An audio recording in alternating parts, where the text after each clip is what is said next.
সূরা কাউসার পড়ে হাতের বৃদ্ধাঙ্গুলে ফু দিলে যে কেউ আপনার বাধ্য হয়ে যাবে। এটা পবিত্র কোরআনুল কারীমের একটি সূরা। পবিত্র কোরআনুল কারীমের ভিতরে ছোট্ট একটি সূরা হচ্ছে সূরাতুল কাউসার। অনেক সময় আমাদের স্বামী আমাদের কথা শোনে না।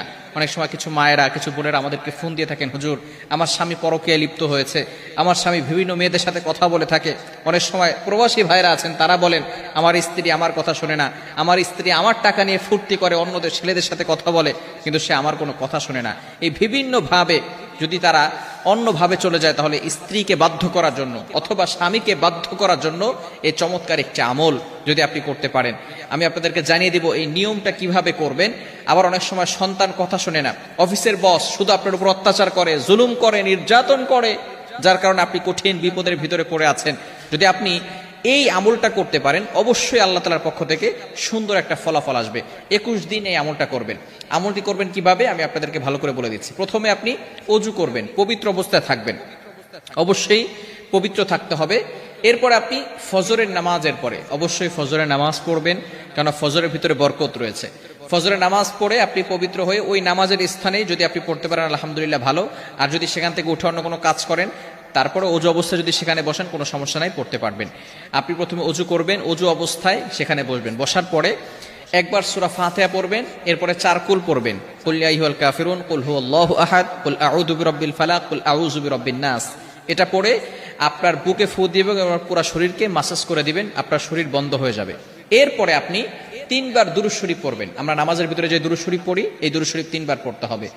এই দুরূদ শরীফ 3 বার বলার পরে এরপর আপনি আউযু বিল্লাহ বিসমিল্লাহ সহকারে সূরা কাউসার পড়বেন 21 বার। কতবার? সূরা কাউসার 21 বার পড়তে হবে আউযু বিল্লাহ বিসমিল্লাহ সহকারে। 21 বার পড়ার পরে আপনার এই বৃদ্ধাঙ্গুলটা এই যেখানে আমরা করগুনি 1 2 3 একের জায়গায় রেখে এরপর আপনি এটাকে মুষ্টিবদ্ধ করবেন। এরপরে আপনি সূরা কাউসার 21 বার পড়ার পরে সেখানে ফু দিবেন। ফু দেওয়ার পরে যাকে আপনি বাধ্য করতে চাচ্ছেন হালাল ভাবে, অবশ্যই হালাল ভাবে হতে হবে, হারাম ভাবে করলে কিন্তু হবে না, অবশ্যই হালাল হতে হবে। যাকে আপনি বাধ্য করতে চাচ্ছেন তার নাম 7 বার পড়বেন এবং তার পিতামাতার নাম 1 বার পড়বেন, এবং আপনি মনে মনে চিন্তা করবেন যে আমি তাকে হালাল ভাবে বাধ্য করতে চাচ্ছি এবং কোরআনিক ভাবে তাকে বাধ্য করতে চাচ্ছি। এরপরে এভাবে অনেক সময় ধরে রেখে, কিছু সময় ধরে রেখে আপনি আবারও 3 বার দুরূদ শরীফ পড়বেন, তারপরে হাতটাকে ছেড়ে দিবেন। এরপরে আপনি আল্লাহ তাআলার কাছে দোয়া করবেন। এই আমল যদি আপনি করতে পারেন ইনশাআল্লাহ 21 দিন টানা আমল যদি করতে পারেন, অবশ্যই আল্লাহ তাআলার পক্ষ থেকে ভালো একটা ফলাফল আসবে।